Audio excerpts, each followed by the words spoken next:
Welcome to Charts Today. My name's David Linton, and today's edition for Wednesday, the 17th of January, comes to you from London. And we are seeing a bit of a deterioration now in stock markets. Certainly, we're seeing this the DAX index with some downside targets. So we'll look at stocks in a minute, but I'm going to start looking at Forex, then to bonds, then to stock indices, metals, and last of all, some soft commodities. So I'm going to look at a few things that I don't normally look at in charts today. So we start with the euro. The euro has just given this downside target to 105, so that's looking a little bit weaker.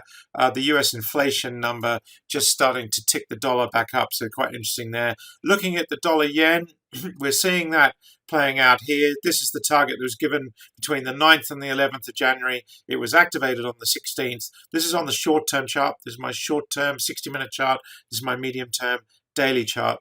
And we see here this target to 151, that's 2.5% upside that we're expecting in the coming days, saying roughly by the end of the week. So it'll be interesting. It probably won't manage to make that ground in the next 2 days, but early next week, maybe we'll see that target being met. And we're seeing the recovery here on the cloud, so really quite interesting there. Looking at the Norwegian Krone, this is another one where we've seen a really clear breakout on the 60-minute chart. Double targets, that's a cluster. We're just following the trajectory again, 10.55, 10.72. That's the area that we're expecting to see. This target was given quite a way back on the Krona. If we look at it, it was given on the 8th of January. Took a few days to activate, and now it's activated. So that's really quite key. And again, looking for that to happen relatively quickly now. The Russian ruble, this is an interesting one. Seeing here the dollar weakening here against the ruble. It has these downside targets, daily downside targets given to 80 and to 68 respectively. So the ruble actually strengthening against the dollar, so quite interesting there. And looking at the rand, really again another upside target given on the 12th. And that's been met straight away. So this is the really key thing. These targets can be very explosive. There was the breakout, and we've gone all the way to the target. So we've gone from 18 Rand to over 19 Rand very, very quickly in the last couple of days, and that was predicted in the targets, of course. Looking at the Swissy, we're seeing here a downside target given on the daily that was met. This upside target was given. It's actually been slower to be met. I'm using, remember, a unit of 2 to 1, so that's 0.1% every 2 hours on the 60-minute and 0.5% every 2 hours on the daily. So days on the daily. So really interesting there that the target's been met. Let's take a look at the bond markets. I'm looking at them in alphabetical order here. The Aussie Bond market, interesting. We've got a new upside target. This short-term upside target was given and exceeded. That's happened very, very quickly. Looking at the Bund, downside targets here. Noticing that we're taking longer to reach these targets. They were given, we've gone sideways, but we are deteriorating. So I'm still laying value on these targets, even though they're taking longer to be met. Taking a look at the 10-year yield in Germany.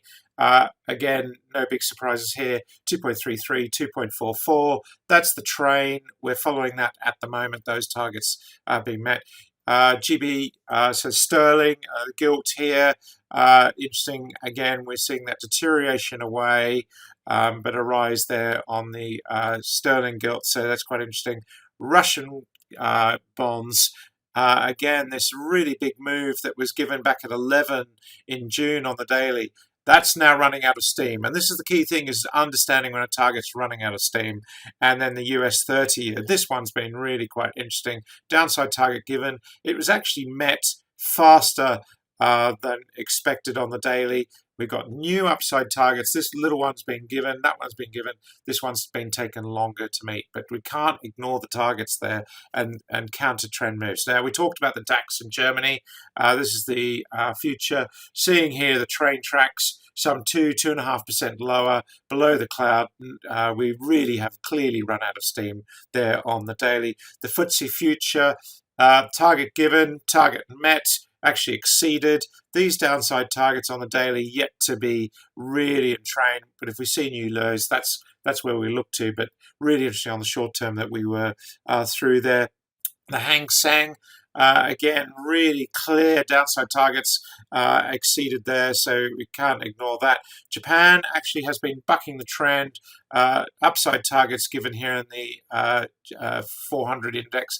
Interestingly, this target was actually met more quickly, and now we're seeing here the move to a new target below the cloud, but we're not below the cloud yet, so it's one of the more resilient looking markets.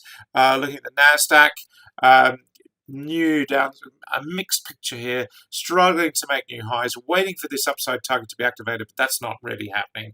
The Sensex in India, still the strongest looking market with those upside targets, so looking very strong there. The Aussie market has activated a new downside target. That's the track that we're following.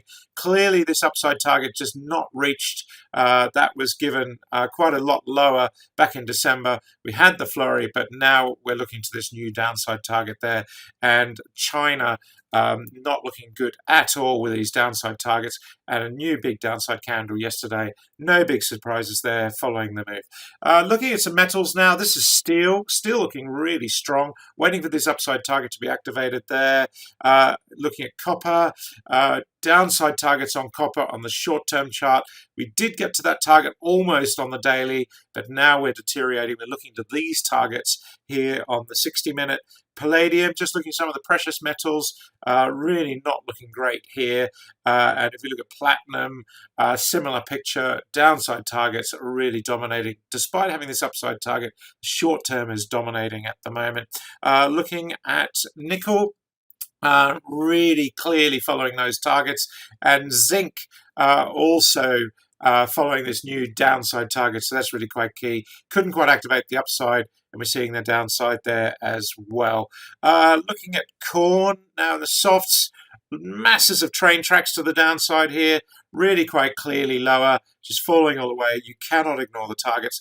Coffee, again, we're seeing a change here. Upside targets on the daily chart, but these new downside targets are really kicking in on the short term. So the train tracks kicking in there.